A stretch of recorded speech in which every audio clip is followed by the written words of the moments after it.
Selamat datang di Lorong Gaib, tempat di mana batas antara dunia nyata dan tak kasat mata menjadi semakin kabur. Di sini, kami menelusuri tempat-tempat yang ditinggalkan, bangunan tua yang menyimpan bisikan gaib, serta kisah-kisah misteri yang tertutup oleh waktu. Kami menyibak tabir gelap, mengungkap perjanjian yang tak biasa, dan membuka cerita-cerita mistis yang telah lama dikubur dalam diam. Malam ini, kami membawa Anda menyusuri lorong waktu menuju salah satu bangunan paling angker dan penuh teka-teki. Di Indonesia, Lawang Sewu terletak di jantung kota Semarang. Bangunan megah peninggalan Belanda ini sudah lama menjadi ikon sekaligus momok bagi banyak orang. Disebut-sebut memiliki lebih dari 1000 pintu dan menyimpan lorong bawah tanah rahasia. Lawang Sewu bukan hanya saksi bisu sejarah, tetapi juga rumah bagi energi-energi tak kasat mata yang tak pernah pergi.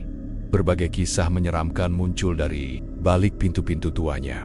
Penampakan noni Belanda, suara derap sepatu pasukan Kenial di tengah malam, hingga jeritan tanpa wujud dari ruang penyiksaan bawah tanah. Tak sedikit pula yang percaya bahwa tempat ini pernah dijadikan lokasi ritual pesugihan gelap oleh orang-orang tertentu mengikat perjanjian dengan makhluk gaib demi kekuasaan dan kekayaan. Apa yang sebenarnya terjadi di balik dinding tua Lawang Sewu? Apakah itu hanya mitos urban yang terus diceritakan turun-temurun? Atau ada sesuatu yang memang disembunyikan dari mata publik selama ini? Dalam episode kali ini, tim Lorong Gaib akan masuk ke dalam jantung Lawang Sewu pada malam hari. Menyusuri lorong-lorong kosongnya, merasakan atmosfer tak kasat mata yang menekan, dan mencoba merekam bukti keberadaan entitas yang diyakini menghuni tempat ini. Kami juga akan mendalami sisi gelap dari cerita ini. Apakah benar ada pihak-pihak yang menjadikan tempat ini sebagai lokasi pesugihan? Bagaimana hubungan antara sejarah kelam kolonialisme, penderitaan manusia, dan energi negatif yang terting? Jangan lupa untuk subscribe dan aktifkan lonceng notifikasi, karena perjalanan menembus dimensi lain baru saja dimulai. Bersiaplah untuk membuka kembali kisah lama yang seharusnya tak diganggu. Tapi ingat, setiap lorong punya rahasianya, dan tidak semua yang masuk bisa keluar dengan utuh. Selamat datang di Lorong Gaib, dan ini adalah misteri kisah horor bangunan Lawang Sewu di Semarang. Pernahkah kalian berjalan di tengah malam, di sebuah kota yang tidak pernah benar-benar tidur, dan tiba-tiba merasa seperti diawasi, bukan oleh manusia, bukan pula oleh binatang, melainkan sesuatu yang tak bisa dijelaskan? Itulah yang sering kami rasakan setiap kali melangkahkan kaki ke tempat-tempat seperti ini. Tempat di mana waktu seakan berhenti, suara menjadi bisu, dan yang tersisa hanyalah bisikan masa lalu. Dan malam ini, kita berada di Semarang, di tengah hiruk-pikuk kota. Berdiri megah sebuah bangunan tua berarsitektur kolonial, menjulang seolah menantang zaman. Namanya sudah tak asing lagi, Lawang Sewu, tempat yang dijuluki sebagai Istana 1000 Pintu. Tapi, di balik keindahannya yang klasik, tersembunyi kisah-kisah kelam, peristiwa berdarah, dan suara-suara dari dunia yang tak kasat mata. Bangunan yang tak hanya menyimpan sejarah, tapi juga misteri.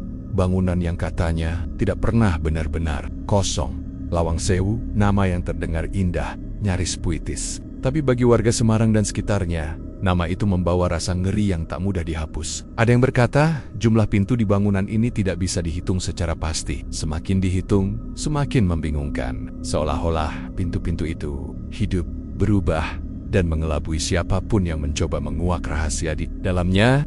Bangunan ini mulai dibangun pada tahun 1904, ketika Indonesia masih berada di bawah bayang-bayang penjajahan Belanda. Didesain oleh arsitek dari firma Belanda bernama J.F. Klinghammer dan B.J. Kwenda. Lawang Sewu awalnya berfungsi sebagai kantor pusat Nederlandse Spoorwegmaatschappij atau NIS, perusahaan kereta api Hindia Belanda. Tempat ini menjadi simbol kemajuan transportasi pada zamannya. Ruang demi ruang dipenuhi dokumen, pegawai, dan lalu lintas perintah dari atasan kolonial.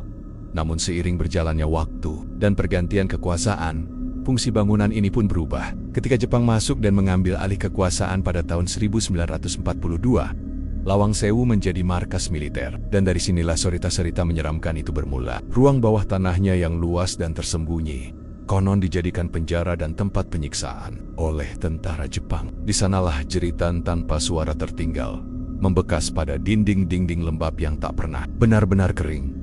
Banyak yang percaya bahwa energi negatif dari siksaan dan kematian di masa lalu itu tidak pernah pergi. Bahwa mereka yang pernah menderita di sini memilih untuk tetap tinggal. Bukan karena ingin, tapi karena tak bisa. Dan kita tahu, tempat-tempat seperti ini tidak melupakan siapapun yang pernah datang setelah kemerdekaan. Lawang Sewu sempat digunakan oleh berbagai instansi pemerintahan, termasuk Dinas Perhubungan. Tapi meski fungsinya berganti, nuansa yang membungkus tempat ini tetap sama, mencekam. Orang-orang yang pernah bekerja di sini bercerita tentang langkah kaki yang tak terlihat, pintu yang terbuka sendiri, hingga suara tangisan samar dari ruangan kosong. Lalu, pada tahun-tahun berikutnya, bangunan ini mulai ditinggalkan. Tidak secara resmi, tidak pula dengan upacara. Ia hanya membusuk perlahan, ditinggalkan oleh manusia, tapi tidak oleh yang lain. Cerita-cerita mulai bermunculan dari warga sekitar. Penampakan wanita berbaju putih di jendela lantai 2. Bayang tinggi besar berdiri diam di balik pilar. Sosok tentara tanpa kepala yang mondar-mondir di lorong bawah tanah. Semuanya terdengar seperti legenda kota. Tapi setiap legenda selalu punya awal. Dan Lawang Sewu terlalu penuh dengan potenggen-potenggen kisah itu untuk dianggap kebetulan. Yang lebih menarik dan sekaligus lebih mengerikan adalah adanya desas-desus tentang praktik ritual gaib di dalam bangunan ini. Jauh setelah era kolonial, Parakir, ada yang bilang, bangunan ini sering digunakan oleh pihak-pihak tertentu untuk mencari kekayaan instan lewat jalur pesugihan. Lorong-lorong sunyi di malam hari menjadi tempat pemanggilan entitas. Dinding-dinding penuh simbol menjadi saksi bisu permintaan yang tak masuk akal. Sebuah perjanjian gelap antara manusia dan yang tak kasat mata. Tapi mungkin semua itu hanyalah pengalihan. Karena yang paling menakutkan dari Lawang Sewu bukanlah hantunya, bukan pula cerita ritualnya. Yang paling mengganggu adalah kenyataan bahwa tempat ini menyimpan sejarah yang tak pernah banner-banner diceritakan dengan jujur. Sejarah yang berdarah, yang menyakitkan, yang tidak ingin diingat tapi juga tidak bisa dilupakan. Dan malam ini, kita kembali ke sana. Bukan untuk membuktikan apa yang benar atau salah, tapi untuk mendengar. Karena tempat seperti ini tidak butuh pembuktian, cukup diam dan dengarkan. Mereka selalu punya cerita untuk diceritakan. Kalau sejarah adalah apa yang tertulis, maka mitos adalah apa yang disembunyikan. Setiap bangunan tua punya kisah, tapi hanya sedikit yang menyimpan mitos sekuat Lawang Sewu. Bukan sekadar cerita rakyat biasa yang dituturkan untuk menakuti anak-anak. Mitos di tempat ini hidup. Ia mengakar dalam bisikan, tertanam dalam kepercayaan, dan menjelma menjadi bagian dari identitas bangunan itu sendiri. Konon katanya, jumlah pintu di Lawang Sewu tidak pernah bisa dihitung dengan pasti. Pernah ada yang mencoba menghitungnya satu per satu siang hari, hasilnya 1012. Tapi malam harinya, jumlahnya berubah 1020. Lalu keesokan harinya, kembali 1001. Seolah-olah bangunan ini menolak untuk dikenali, menolak untuk dimengerti. Seolah ia hidup dan menjaga rahasianya dengan rapat. Lalu, ada lorong yang katanya tidak pernah mengarah ke tempat yang sama 2 kali. Orang yang masuk dari satu sisi, bisa muncul di sisi yang berbeda, tanpa tahu bagaimana, waktu pun seakan tidak berjalan di dalamnya. Ada yang bilang, berjalan 5 menit di dalam, tapi di luar waktu telah lewat 1 jam. Entah itu efek ilusi, atau sesuatu yang lain. Tapi yang paling sering dibicarakan orang adalah pinompaken pernampokon yang tak bisa diabaikan. Sudah menjadi rahasia umum bahwa Lawang Sewu dihuni oleh banyak entitas yang tak terlihat oleh mata baik. Cerita ini tidak hanya datang dari warga sekitar, tapi juga dari para petugas, pengunjung, bahkan aparat yang berjaga di malam hari. Salah satu penampakan paling terkenal adalah sosok noni Belanda, seorang wanita berwajah pucat, berpakaian era kolonial, berdiri diam menatap keluar dari salah satu jendela di lantai atas. Konon, ia adalah mantan pegawai atau istri pejabat yang bunuh diri di masa pendudukan Jepang. Sosoknya kerap terlihat menjelang tengah malam, selalu di tempat yang sama, seolah sedang menunggu seseorang yang tak pernah kembali. Ada pula sosok tentara Belanda, berjalan mondar-mondir dengan langkah berat dan kepala menunduk. Langkahnya terdengar jelas meski lorong itu kosong. Tidak terganggu oleh keberadaan manusia, tidak menoleh saat dipanggil, hanya terus berjalan. Dalam diam, tapi tidak semua makhluk di Lawang Sewu memiliki wujud manusia. Ada yang lebih liar, lebih tua, lebih gelap. Warga sekitar menyebutnya bayangan panjang, sosok hitam seperti kabut pekat yang muncul di sudut ruangan atau menyeberang lorong dengan kecepatan yang tak bisa ditangkap mata. Ia tak bersuara, tak berwajah, tapi meninggalkan rasa dingin yang menusuk ke tulang. Banyak yang percaya bayangan itu adalah energi sisa dari ritual-ritual gaib yang pernah dilakukan di dalam bangunan ini. Dan ada pula mitos tentang tangga spiral, kutukan. Tangga ini berada di salah satu sisi bangunan, dan konon memiliki energi berbeda dari bagian lain. Banyak yang merasa pusing, sesak, bahkan kehilangan kesadaran setelah menaikinya. Ada yang percaya bahwa tangga itu menjadi jalur naik turun entitas dari alam lain, semacam gerbang antara dimensi. Mereka yang tidak sengaja menyentuh bagian tertentu dari pagar besi spiralnya akan terbawa mimpi buruk selama 7 hari berturut-turut. Bukan mimpi biasa, tapi mimpi yang terasa nyata, menyakitkan, dan berulang.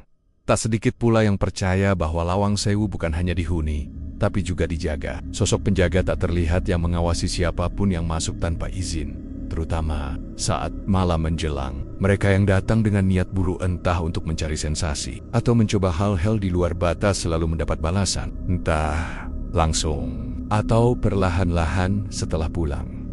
Mitos lainnya menyebut bahwa setiap malam Jumat Kliwon, suara-suara aneh lebih sering terdengar. Piring yang pecah, langkah kaki di atas atap, anak kecil menangis di ruang bawah tanah, dan yang paling menyeramkan, suara lonceng kecil berdentang sendiri di ruang kosong, seolah ada yang dipanggil.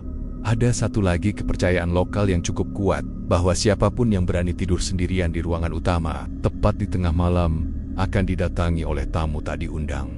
Ia tidak berbicara, hanya duduk di sudut ruangan, menatap, kadang tersenyum, kadang menangis, dan setelah itu, kiut. Orang yang melihatnya tidak pernah sama. Apakah semua ini hanya imajinasi kolektif, cerita yang membesar karena banyaknya pengulangan, atau sebaliknya, semua ini benar, dan kita terlalu sombong untuk mengakuinya? Lawang Sewu memang hanya bangunan tua, tapi bagi mereka yang peka, ini adalah tempat berlapis-lapis dimensi. Di balik setiap dinding, ada suara. Di balik setiap pintu, ada kisah. Dan mitos hanyalah bentuk lain dari kebenaran yang belum bisa dijelaskan. Karena seperti yang selalu kami yakini, tempat angker tidak tercipta dari bangunannya, tapi dari apa dan siapa yang masih tinggal di dalamnya. Tak banyak yang tahu bahwa apa yang terlihat dari Lawang Sewu di permukaan hanyalah sebagian kecil dari rahasianya. Bangunan itu seperti gunung es indah di atas, namun menyembunyikan sesuatu yang jauh lebih gelap di bawah lantai. Bangunan megah ini tersembunyi sesuatu yang jauh dari indah. Sebuah lorong sempit, lembab, tanpa cahaya, ruang bawah tanah. Inilah inti terdalam dari Lawang Sewu, tempat di mana sejarah berhenti menjadi catatan dan berubah menjadi luka saat Jepang mengambil alih kekuasaan dari Belanda pada tahun 1942. Lawang Sewu tidak lagi sekadar menjadi gedung administrasi. Ia diubah menjadi markas militer, dan lebih dari itu menjadi pusat interogasi, penjara, tempat penyiksaan, lorong-lorong gelap di bawah tanah ini. Dulunya adalah saluran air dan ruang utilitas, tapi di tangan tentara Jepang, tempat itu menjadi ruang tahanan, sempit, dingin, nyaris tanpa oksigen. Di sanalah para tawanan disiksa, diinterogasi, dan banyak yang tidak pernah kembali. Bayangkan sebuah ruang dengan tinggi hanya sekitar 1 meter. Tidak cukup untuk berdiri, tidak nyaman untuk duduk. Mereka yang dikurung di dalamnya dipaksa membungkuk selama berhari-hari. Makanan hanya setetes air, udara pengap, bau besi, dan kematian.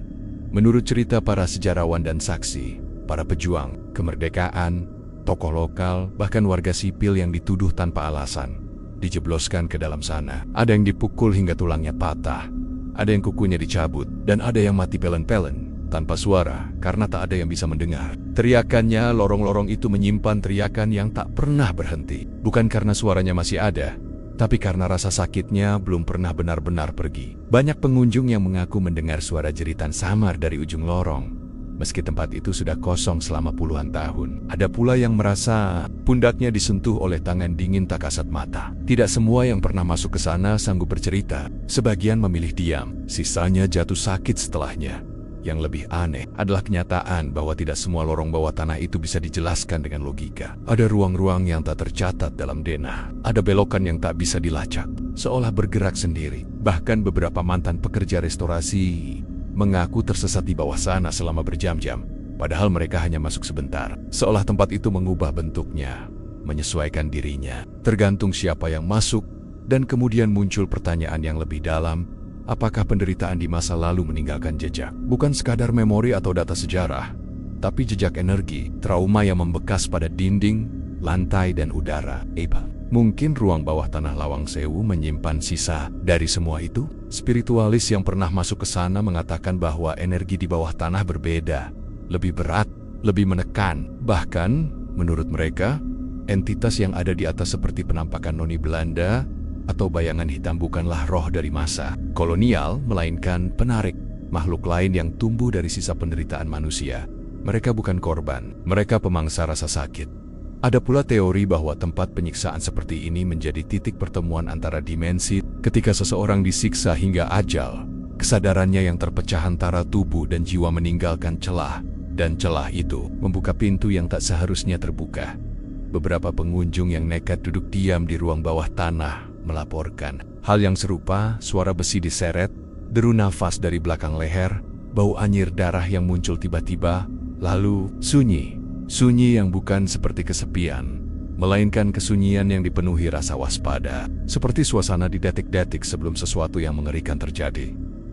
Disinilah mitos dan kenyataan tidak lagi bisa dipisahkan. Apakah ini hanya cerita tua yang dibesar-besarkan? Ataukah memang ada sesuatu atau seseorang yang belum pernah pergi dari ruang bawah tanah itu? Dan kita tahu, tempat seperti ini tak pernah benar-benar sepi. Mereka yang mati dengan luka akan tetap berteriak sampai didengar. Dan jika kita cukup berani untuk mendengarkan, kadang jeritan itu akan membalas.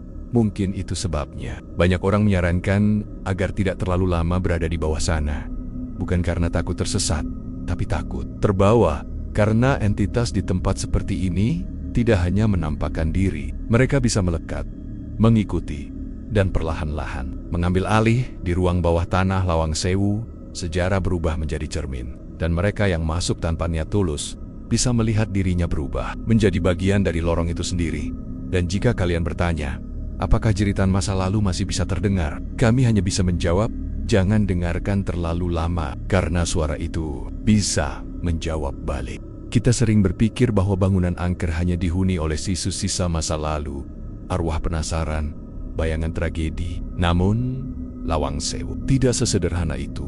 Semakin dalam kita menyelami cerita-cerita yang beredar, semakin jelas bahwa bukan hanya masa lalu yang menghantui tempat ini, tapi juga perjanjian-perjanjian gelap yang dilakukan oleh mereka yang masih hidup. Ada sesuatu yang lebih menyeramkan dari sekadar penampakan. Sesuatu yang melibatkan keinginan, ambisi dan pengorbanan, pesugihan, kata yang tidak asing di telinga masyarakat Jawa.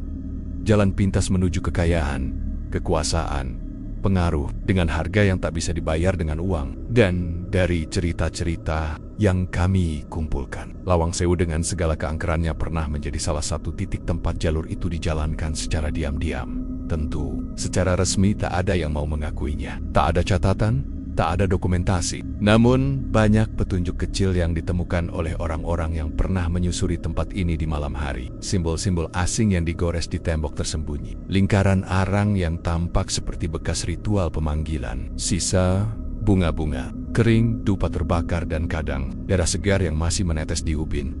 Beberapa warga sekitar pernah bercerita tentang pengunjung misterius yang datang tengah malam. Bukan turis, bukan pemburu mistis, tapi orang-orang yang datang dengan wajah tertutup, membawa sesajen dalam kantung hitam, dan tak pernah bicara sepatah kata pun. Mereka tidak butuh penerangan, tidak membawa kamera, dan tidak ingin ditemani.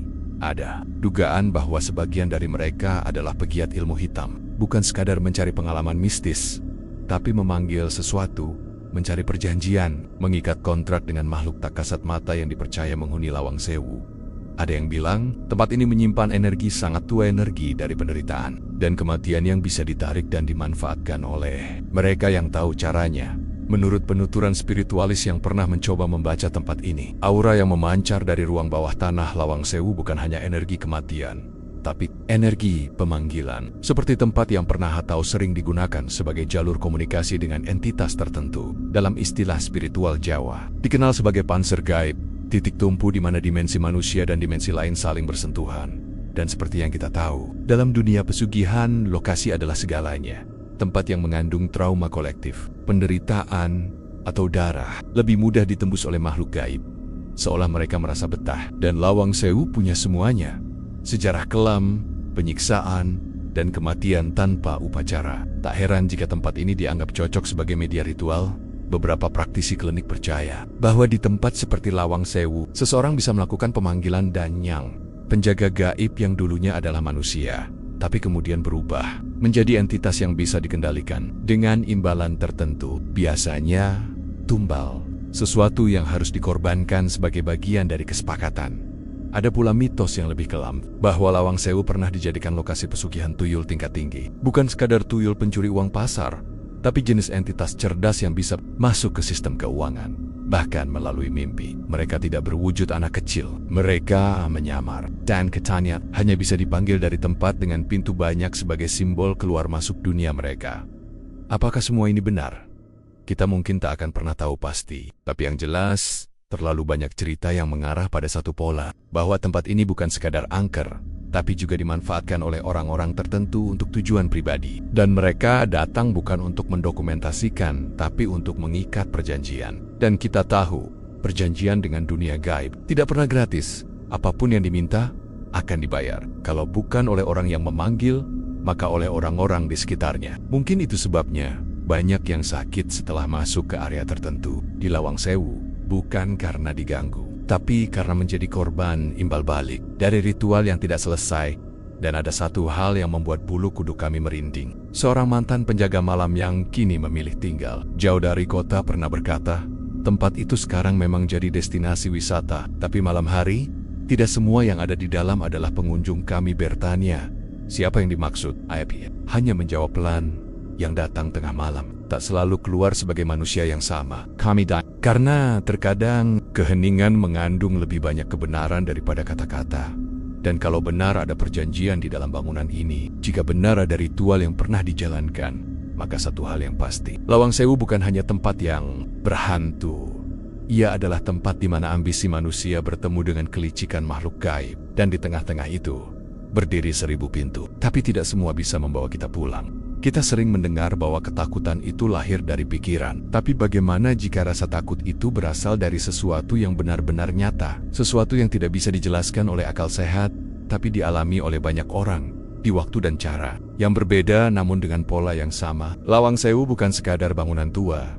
Ia menyimpan kehidupan lain. Dan mereka yang cukup peka, cukup berani, atau cukup ceroboh untuk masuk terlalu dalam, seringkali kembali membawa cerita yang tak bisa dibantah maupun dilupakan.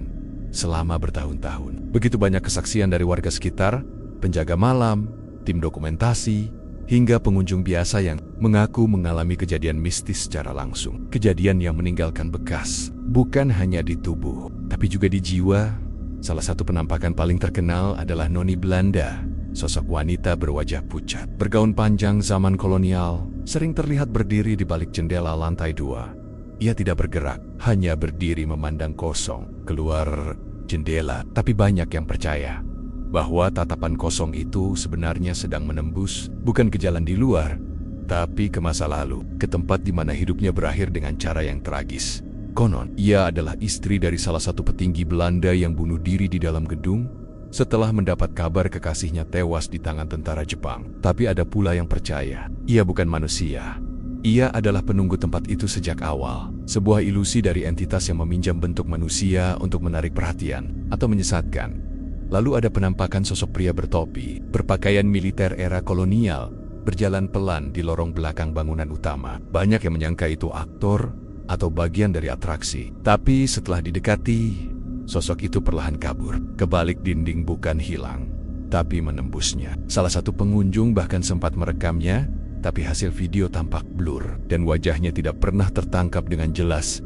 Cerita lain datang dari seorang fotografer yang datang bersama tim dokumentasi dari luar kota. Ia mengambil foto-foto arsitektur klasik Lawang Sewu di malam hari dengan kamera profesional. Tapi saat hasilnya diperiksa, di salah satu frame tampak bayangan tinggi besar berdiri di tengah lorong. Padahal saat foto itu diambil, lorong tersibet kosong. Anehnya, bayangan itu tidak tertangkap oleh 2 kamera lainnya yang mengambil sudut serupa. Hanya satu kamera, satu frame, 1 detik, seolah entitas itu memilih untuk terlihat.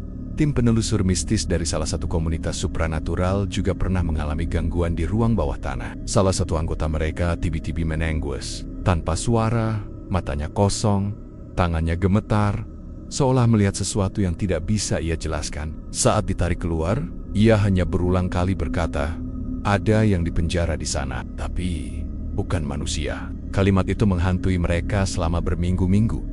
Bahkan petugas kebersihan yang rutin menyapu area dalam bangunan bercerita bahwa setiap malam Jumat Kliwon, suara seperti anak-anak bermain selalu terdengar di aula utama. Suara tertawa, langkah kaki kecil, dan suara bola bergulir. Tapi saat dicek, ruangan kosong, dan bola yang biasanya disimpan di ruang belakang. Entah bagaimana sudah berada di tengah aula. Cerita dari warga juga tak kalah menyeramkan. Seorang tukang parkir yang sering berjaga malam mengatakan bahwa beberapa mobil yang terparkir tanpa sengaja menangkap bayangan kepala tergantung di kaca spion. Bahkan ada mobil pengunjung yang alarmnya berbunyi terus-menerus, meski semua pintu tertutup rapat. Setelah diperiksa, ditemukan bekas cakaran halus di kap depan mobil, seolah ada sesuatu atau seseorang yang mencoba masuk. Salah satu cerita paling menyeramkan datang dari tim dokumentasi acara televisi nasional. Saat melakukan syuting penelusuran di lantai 3, salah satu kru tiba-tiba merasa kesulitan bernapas. Ia roboh dan ketika sadar, ia mengaku melihat dirinya sendiri dari atas, melihat tubuhnya dikelilingi sosak-sosak hitam tinggi tanpa wajah. Mereka hanya berdiri, tak berbicara, tapi menatapnya, seolah menunggu kesempatan untuk merasuk. Apapun yang menghuni Lawang Sewu, mereka bukan sekadar penampakan yang lewat. Mereka sadar, mereka memperhatikan, mereka memilih kapan, kepada siapa, dan dalam bentuk apa mereka ingin menampakkan diri. Dan seringkali, mereka menunjukkan diri bukan untuk menakuti, tapi memperingatkan. Karena mungkin kita bukan tamu pertama, dan bukan pula yang terakhir. Kita hanya bagian kecil dari 1000 kisah yang pernah dan akan terus berulang. Pertanyaannya, berapa banyak dari kita yang melihat sesuatu, tapi memilih untuk berpura-pura tidak melihat? Dan berapa banyak dari mereka yang melihat kita, bahkan saat kita merasa sendirian? Di Lawang Sewu, tidak ada yang benar-benar sendiri. Dan terkadang, yang tidak terlihat jauh lebih nyata dari yang kasat mata. Malam itu, kami datang bukan sebagai turis, bukan pula sebagai pemburu sensasi. Kami datang sebagai pendengar yang ingin tahu, apakah tempat ini benar-benar menyimpan suara. Jam menunjukkan pukul 11 malam ketika kami menginjakan kaki di halaman depan Lawang Sewu. Suasana sepi. Angin malam menyentuh kulit dengan dingin yang tidak biasa. Bukan dingin cuaca, tapi dingin yang membuat tengkuk terasa berat. Seolah ada mata lain yang sedang memperhatikan dari balik jendela. Kami bukan pertama yang datang malam-malam ke sini, tapi satu hal yang selalu kami sadari, setiap kali melakukan penelusuran, setiap tempat gaib menyambut dengan cara yang berbeda. Ada yang membisu, ada yang menggoda, tapi Lawang Sewu terasa seperti menunggu. Langkah kami masuk ke bangunan utama diawali dengan doa, seperti biasa. Tapi sejak pintu terbuka, kami tahu bahwa malam itu akan berbeda. Tidak ada suara, tidak ada bunyi angin, hanya gema kaki kami sendiri. Tapi anehnya, gema itu tidak konsisten. Kadang memantul 3 kali, kadang hanya sekali. Seolah langkah kami tidak selalu berjalan sendiri. Kami mulai menyusuri lorong demi lorong, mengambil rekaman audio, mengambil gambar. Awalnya, semuanya terasa normal, tapi ketika kami tiba di ujung lorong yang menuju ruang tangga spiral, suasana berubah. Salah satu dari kami, Andra, tiba-tiba diam. Wajahnya pucat, matanya menatap ke atas tangga, tapi tubuhnya tidak bergerak. Ketika kami tanya, ia hanya menjawab lirih. Ada yang berdiri di tangga paling atas. Kami menenggak, tapi tak melihat apa-apa. Hanya tangga kosong, melingkar naik ke atas.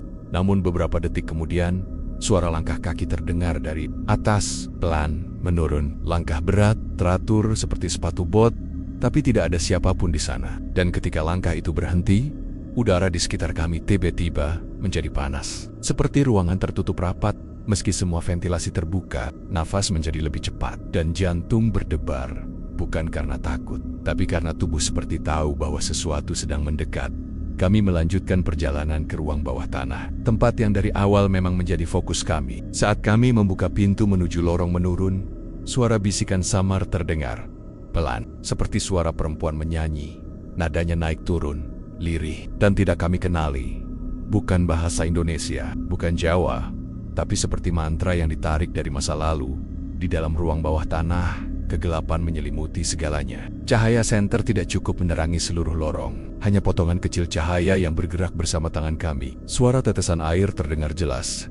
Gemanya panjang, tapi kemudian ada suara lain. Langkah kaki kecil, cepat, tertawa kecil. Kami saling pandang. Tidak ada anak kecil di sini. Tidak mungkin. Tapi suara itu nyata. Tiba-tiba, kamera salah satu kru dimas mati total. Padahal sebelumnya baterainya penuh. Mikrofon utama menangkap dengungan panjang yang tidak terdengar oleh telinga. Tapi yang membuat kami benar-benar terdiam adalah saat Suji, anggota tim kami yang paling peka, mulai menitikkan air mata. Ia berkata, ada yang berjongkok di pojok sana. Dia tidak suka kita di sini. Dia sedang marah. Kami menyorotkan cahaya ke arah pojok ruangan. Kosong, tapi udara di sana terasa lebih dingin. Terlalu dingin, nafas kami berubah menjadi uap. Dan saat itu, salah satu alat deteksi EMF kami yang biasanya tenang mulai berbunyi nyaring. Merah, getarannya konstan. Padahal kami tidak dekat kabel, tidak dekat alat elektronik apapun, kami memutuskan untuk keluar perlahan. Tapi saat berjalan mundur, salah satu pintu besi di belakang kami tertutup sendiri. Pelan, tidak keras, tapi jelas, dan bunyinya seperti penutup seolah tempat ini berkata, "Cukup." Dalam perjalanan kembali ke atas, semua terasa sunyi, terlalu sunyi. Bahkan suara langkah kami pun nyaris tak terdengar. Padahal lantai kayu di Lawang Sewu biasanya berderit setiap kali diinjak. Seolah lantainya menahan suara. Kami sadar tempat ini tidak sedang diam. Ia hanya menahan napas. Saat keluar dari bangunan, jam sudah menunjukkan lewat pukul 2 pagi. Tapi bagi kami, waktu terasa tak bergerak, seperti baru 1 jam. Tapi tubuh kami lelah seperti telah berjalan seharian. Dan saat kami memutar ulang hasil rekaman, suara-suara itu muncul. Suara tawa, suara isik, suara denting seperti rantai ditarik. Dan di salah satu audio, terdengar bisikan pelan. "Kalian sudah melihat cukup. Jangan kembali." Kami diam, tidak ada yang bersuara. Karena kami tahu, penelusuran ini bukan sekadar dokumentasi. Ini adalah pertemuan. Dan seperti setiap pertemuan, dengan dunia yang tidak kasat mata, tidak semua yang datang akan kembali dengan cara yang sama. Kami pulang malam itu dengan perasaan campur aduk, takut, hormat, tertinggal. Karena Lawang Sewu bukan sekadar bangunan. Ia adalah makhluk, dan kami telah masuk ke dalam tubuhnya. Apakah kami akan kembali? Entahlah. Karena satu hal yang kami pelajari dari malam itu, jika Lawang Sewu mengizinkanmu masuk sekali, itu bisa jadi undangan. Tapi jika ia memanggilmu kembali, itu bisa jadi panggilan pulang. Kita sering mengira bahwa sesuatu itu angker hanya karena dihuni oleh arwah. Tapi ada kalanya, tempat menjadi angker bukan karena siapa yang meninggal, melainkan karena apa yang pernah dilakukan di dalamnya. Dan Lawang Sewu, dengan segala keangkeran dan sejarah kelamnya, menyimpan lebih dari sekadar cerita penampakan. Ia menyimpan jejak perjanjian, simbol, ritual tanda-tanda diam yang berbicara lebih nyaring dari jeritan arwah. Pada penelusuran malam itu, setelah keluar dari ruang bawah tanah dan menenangkan diri sejenak di salah satu lorong atas, kami beristirahat di sebuah ruangan tua yang dulunya digunakan sebagai tempat penyimpanan berkas. Cat di dinding sudah mengelupas, bau kayu lembab dan debu menyelimuti udara. Tapi ada sesuatu yang lebih mencolok, sesuatu yang tidak berasal dari masa kolonial. Simbol, goresan-goresan aneh di dinding yang tidak berasal dari desain arsitektur. Manapun beberapa tergores dengan arang, lainnya seperti ditulis dengan darah kering. Ada bentuk segitiga terbalik, lingkaran dengan 5 titik, garis-garis yang melingkar tak beraturan, dan satu simbol yang sangat mengganggu mata Tangledi. Dalam lingkaran patah, simbol-simbol ini tidak pernah tercatat dalam sejarah restorasi bangunan. Tidak ditemukan dalam buku panduan wisata, tapi mereka ada. Diam di sadit-sadit yang tak terlihat, di belakang lemari yang sudah ambruk, atau di balik pintu tua yang jarang dibuka. Seorang teman kami yang juga mendalami kajian esoterik dan ilmu simbolisme hanya menatap ngeri. Ia berkata pelan, "Ini bukan sekadar coretan iseng. Ini bentuk panggilan, dan bukan untuk arwah." Kami bertanya lebih lanjut. Ia menjelaskan bahwa beberapa simbol yang kami temukan serupa dengan lambang pemanggilan makhluk penjaga dimensi bawah. Mereka bukan jin biasa, bukan arwah leluhur, tapi entitas yang hanya bisa diundang lewat perantara tempat yang memenuhi syarat trauma, kematian, dan keheningan. Lawang Sewu, katanya, adalah medium yang sempurna. Tak hanya itu, di salah satu ruangan belakang, kami menemukan bekas lingkaran besar yang digambar di lantai menggunakan tanah liat merah yang sudah mengering. Di tengahnya, ada bekas lilin hitam meleleh. Sisa-sisa bunga kering dan bulu ayam berserakan di sekitar lingkaran. Dan lebih menyeramkan lagi, tepat di dinding ruangan tersebut, ada tulisan samar yang hanya terbaca dari sudut tertentu. "Aku telah datang. Jangan hentikan aku." Tulisan itu hampir pudar, tapi bekasnya tetap terasa. Kami tidak tahu siapa yang menulisnya, kapan, dan untuk apa. Tapi aura ruangan itu berbeda. Nafas menjadi lebih pendek. Punggung terasa berat, seolah ada yang Dan saat kami menyalakan alat pendeteksi suara, muncul frekuensi aneh tidak berbentuk suara manusia, tapi seperti desisan panjang dan tawa kecil di ujungnya. Lalu kami ingat cerita lama dari warga sekitar. Konon, Pada tahun-tahun sebelum Lawang Sewu direnovasi dan dibuka untuk umum, sering terlihat orang-orang datang dengan pakaian serba hitam. Mereka membawa kantong anyaman, dupa, dan sesuatu yang mirip dengan boneka. Mereka masuk malam hari dan baru keluar saat subuh, tanpa bicara sepatah kata pun. Tak ada yang tahu siapa mereka, tak ada yang berani bertanya. Tapi setelah malam-malam, warga sering mendengar suara tangisan dan benturan dari dalam bangunan meski tak ada seorang pun di dalam. Beberapa orang percaya bahwa Lawang Sewu pernah menjadi tempat ritual persembahan, bukan ritual pemanggilan biasa, tapi bentuk komitmen menyerahkan sesuatu untuk mendapatkan sesuatu yang lain. Uang, kekuasaan, kekebalan. Tapi seperti yang kita tahu, semua itu datang dengan harga, dan tempat yang menjadi medianya akan terus menyimpan energi dari perjanjian itu. Bahkan setelah pelakunya pergi, kami mencoba memotret simbol-simbol itu, tapi sebagian hasilnya buram. Ada satu gambar yang saat diperiksa ulang, terlihat seperti wajah-wajah yang tak kami lihat secara langsung saat memotret. Bukan wajah manusia, tapi seperti topeng hitam yang menyeringai di balik bayangan. Tidak, tapi cukup jelas untuk membuat perut kami terasa mual. Apakah semua ini bukti bahwa Lawang Sewu pernah dijadikan tempat ritual pesugihan? Atau tempat praktik ilmu hitam lainnya? Kami tidak bisa menjawab pasti. Tapi satu hal yang kami pelajari dari dunia gaib, jejak tidak akan pernah hilang selama ruang itu masih berdiri, selama dinding itu belum diganti, selama lantai itu masih menyimpan bekas darah atau lilin. Energi yang pernah dipanggil akan tetap tinggal, tidak selalu aktif, tidak selalu menyerang, tapi ya, menunggu dipanggil kembali. Dan mungkin itulah yang membuat Lawang Sewu berbeda dari tempot-tempot angker lainnya. Ia bukan sekadar tempat penampakan. Ia adalah perpustakaan gaib menyimpan ritual-ritual yang tidak pernah dicatat dalam sejarah, tapi tertulis jelas dalam simbol-simbol yang hanya bisa dibaca oleh mereka yang cukup peka atau cukup bodoh untuk mencobanya.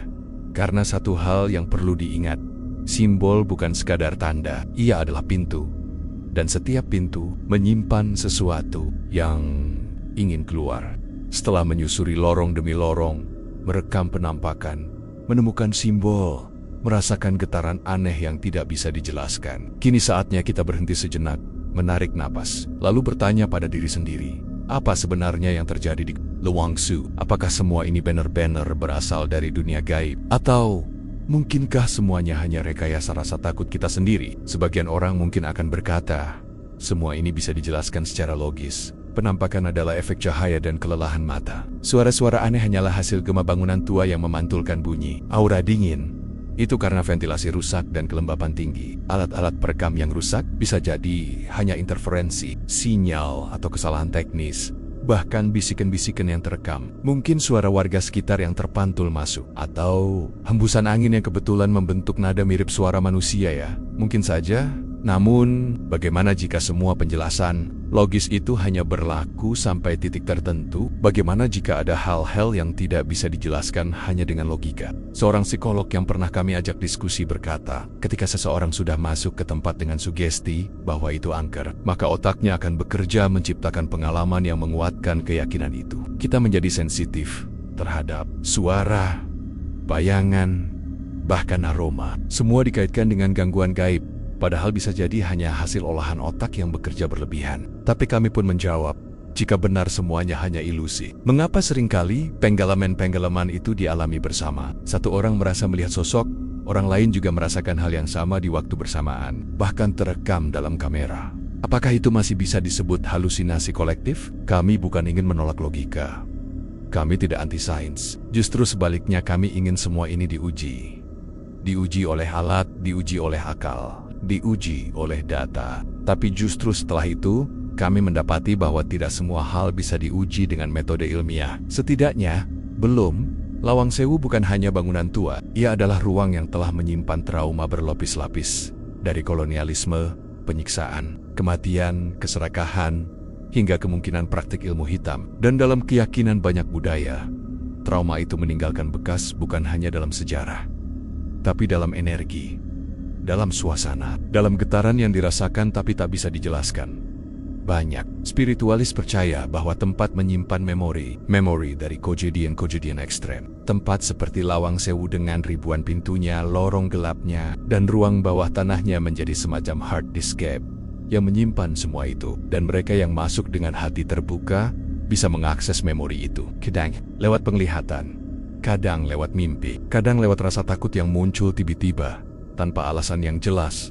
Dari sisi ilmiah, para ahli arsitektur menyebutkan bahwa bentuk bangunan juga berpengaruh. Struktur seperti lawang sewu dengan lengkungan, lorong panjang, dan ruang sempit dapat mempengaruhi cara suara berpantul dan cahaya bermain. Ini bisa menimbulkan ilusi visual dan akustik, tapi tetap, apakah semua pengalaman mistis yang terekam di sana hanyalah efek bangunan? Bagaimana dengan foto wajah yang muncul di dinding yang tidak kami lihat langsung? Bagaimana dengan rekaman bisikan yang terdengar jelas padahal tidak ada siapapun? Dan bagaimana menjelaskan gejala fisik yang dialami tim kami secara bersamaan? Pusing, mual, perasaan ditarik, hingga menangis tanpa sebab. Beberapa orang berkata, kalau kamu percaya, ya kejadian. Kalau tidak, ya tidak.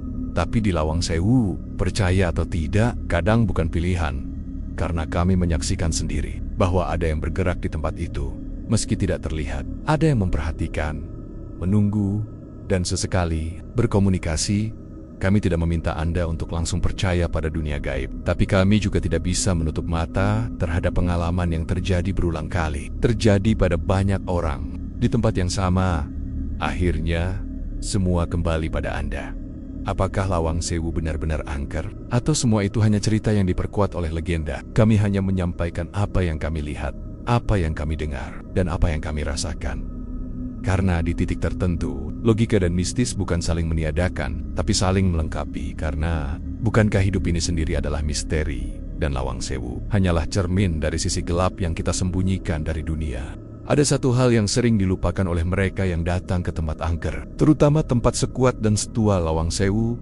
Di balik keindahan arsitektur dan keheningan malamnya, ada aturan tak tertulis yang harus dihormati. Bukan aturan pemerintah, bukan juga peraturan wisata, melainkan pantangan gaib kode etik tak kasat mata antara dunia kita dan dunia mereka. Dan sayangnya, terlalu banyak pengunjung yang melanggarnya. Entah karena tidak tahu, tidak percaya, atau sekadar menganggap enteng. Berikut adalah pantangan yang sering dilanggar di Lawang Sewu dan kisah nyata dari mereka yang menerima akibatnya.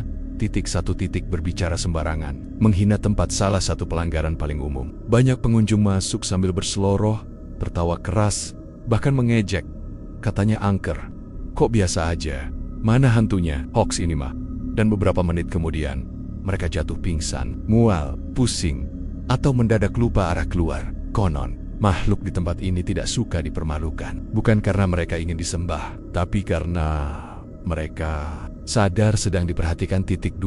Membawa pulang benda apapun dari dalam gedung. Beberapa orang berpikir mengambil batu kecil, pecahan keramik, atau daun kering sebagai kenang-kenongan adalah hal biasa. Tapi dari cerita warga sekitar, setiap benda di Lawang Sewu sudah diberi penjaga.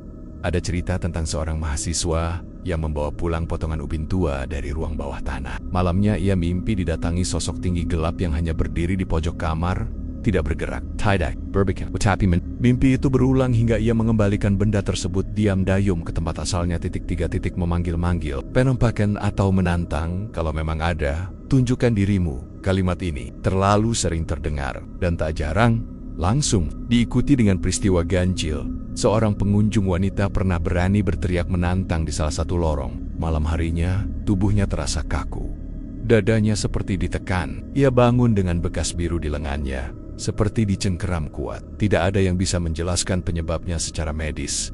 Memanggil berarti membuka pintu, dan tidak semua yang masuk bisa kita usir kembali. 4 menduduki atau menginjak area tertentu. Ada titik-titik di Lawang Sewu yang secara energi terasa berbeda. Beberapa pengunjung, karena tidak tahu, duduk di tengah lingkaran tak terlihat, atau tanpa sengaja berdiri di tempat yang diyakini sebagai panser energi. Salah satu kasus terjadi saat tim lain dari luar kota tanpa sengaja melakukan syuting tepat di area pusaran. Dalam video hasil rekaman mereka, muncul bayangan lain di antara anggota tim, padahal tidak ada siapapun di sana. 5 berisik di malam hari. Tertawa terlalu keras bukan hanya soal sopan santun, tapi dalam tradisi Jawa, suara tawa keras di tempat wingit dianggap sebagai panggilan energi liar. Tertawa adalah bentuk ekspansi jiwa, dan jika dilakukan tanpa kendali, bisa menjadi suara undangan bagi entitas yang sedang mengintai. Beberapa pengunjung yang terlalu ramai di malam hari mengalami hal serupa. Suara mereka mulai bergema, aneh, seperti ditirukan. Tapi bukan suara manusia, melainkan suara yang sedikit terlambat. Dan tidak berasal dari mulut siapapun. 6. Membawa pasangan yang belum sah. Bermesraan mitos atau bukan. Tempat seperti Lawang Sewu dikenal sebagai ruang suci yang menyimpan banyak kematian tragis. Menunjukkan kemesraan secara fisik dianggap tidak sopan. Bahkan beberapa spiritualis percaya bahwa entitas di sana akan mengusik pasangan yang melanggar batas ini. Ada kejadian nyata. Sepasang kekasih muda duduk berdekatan di salah satu ruangan gelap. Si pria merasa lututnya disentuh seseorang, tapi pacarnya tidak merasa apa-apa. Beberapa menit kemudian, si wanita muntah tanpa sebab. Malam itu, keduanya mengalami mimpi buruk yang sama. Bertemu sosok wanita Belanda bermata hitam legam Seven. Marikem memotret sembarangan. Tanpa izin batin bagi sebagian orang ini terdengar mistis. Tapi banyak yang meyakini bahwa setiap rekaman adalah pengambilan jejak. Dan tidak semua entitas suka direkam. Terutama jika tanpa sapaan, tanpa doa, dan tanpa batas. Beberapa jurnalis pernah kehilangan hasil footage tanpa alasan teknis. File karap. Suara menghilang. Bahkan satu kartu memori langsung rusak total padahal baru digunakan di tempat itu. 8. Masuk sambil marah atau dalam keadaan emosi tinggi. Emosi negatif adalah magnet. Dan tempat seperti Lawang Sewu memiliki kecenderungan untuk menguatkan emosi yang dibawa pengunjung. Beberapa pengunjung yang sedang marah atau depresi mengalami gangguan lebih kuat. Ada yang mendadak menangis, ada yang merasa dikejar, ada juga yang keluar dalam keadaan kesurupan ringan. Dunia gaib bukan sekadar tempat bermain. Ia adalah cermin. Dan apa yang kita bawa masuk, bisa dipantulkan kembali. Bahkan diperbesar. 9. Menabrak aturan jam kunjung dan masuk sembarangan. Beberapa pengunjung nekat masuk tanpa izin, memanjat pagar, atau menyelinap malam-malam. Tapi banyak dari mereka justru hilang arah. Beberapa kehilangan orientasi dan berputar di tempat yang sama selama berjam-jam. Padahal bangunannya kecil jika diukur. Secara rasional, ada teori bahwa tempat ini bisa menggeser ruang. Jika kita masuk tanpa izin, maka tempat itu akan menunjukkan jalan yang bukan milik kita. 10.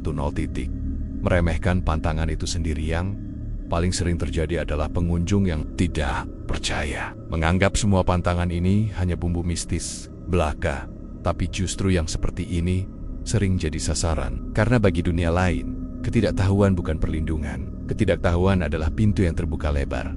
Kami tidak bermaksud menakut-nakuti, tapi dari pengalaman kami dan cerita para penelusur sebelumnya, satu hal selalu menjadi benang merah. Yang datang dengan niat baik akan dilindungi, tapi yang datang dengan kesombongan akan diuji. Dan mungkin inilah esensi dari semua pantangan itu. Lawang Sewu bukan sekadar bangunan tua, ia adalah ruang yang hidup, yang mengamati, yang merespons, dan yang membalas. Jika kamu masuk dengan hati, maka kamu akan keluar dengan selamat. Tapi jika kamu masuk hanya untuk menantang, maka kamu sedang membuka gerbang yang mungkin tak bisa kamu tutup sendiri. Kita sampai di ujung perjalanan, dari lorong ke lorong, dari ruang bawah tanah yang sunyi, hingga simbol-simbol aneh yang membekas di dinding tua Lawang Sewu, telah membuka sebagian dari rahasia yang selama ini tersembunyi dalam senyapnya. Namun meski begitu banyak yang telah kita lihat dan dengar, satu hal tetap terasa jelas. Kita tidak pernah benar-benar tahu seluruhnya. Apa yang kita alami hanyalah fragmen pecahan kecil dari misteri besar yang menjelma dalam bentuk suara, bayangan, hawa, dan perasaan. Tempat ini tidak sekadar menyimpan sejarah. Ia adalah ingatan hidup yang bergetar setiap kali seseorang masuk dengan hati terbuka atau dengan niat yang keliru. Lawang Sewu mengajarkan kita bahwa tidak semua yang terlihat bisa dijelaskan, tidak semua yang tak terlihat bisa diabaikan, dan terkadang logika dan gaib itu bukan dua kutub yang saling meniadakan, tapi dua sisi dari kebenaran yang sama dilihat dari sudut pandang yang berbeda. Dari penelusuran ini, kami menemukan banyak hal. Kami menemukan bahwa tempat bisa menyimpan luka, dan luka itu bisa berubah menjadi energi. Kami menyadari bahwa bangunan tua tak hanya memuat cerita sejarah, tapi juga menjadi cermin jiwa manusia yang penuh ambisi, ketakutan, bahkan keserakahan. Kami melihat bahwa tidak semua pintu harus dibuka, dan tidak semua suara harus dijawab. Kami juga belajar satu hal penting, bukan tempat angker yang harus ditakuti, tapi hati yang tak tahu batas. Karena seringkali, gangguan datang bukan karena makhluk gaib ingin menakuti, tapi karena kita sendiri yang masuk. Tanpa etika, Lawang Sewu bukan tempat bermain, bukan panggung untuk unjuk keberanian. Ia adalah warisan baik dari sisi sejarah maupun dari sisi tak terlihat. Dan setiap warisan harus dijaga dengan hormat, Kepada para penonton Lorong Gaib, kami ingin menyampaikan, jangan pernah mengejar sesuatu yang tidak siap kamu tanggung akibatnya. Jangan mengundang sesuatu yang tidak bisa kamu pulangkan. Dan jangan pernah membuka pintu jika kamu tak tahu siapa yang menunggu di baliknya.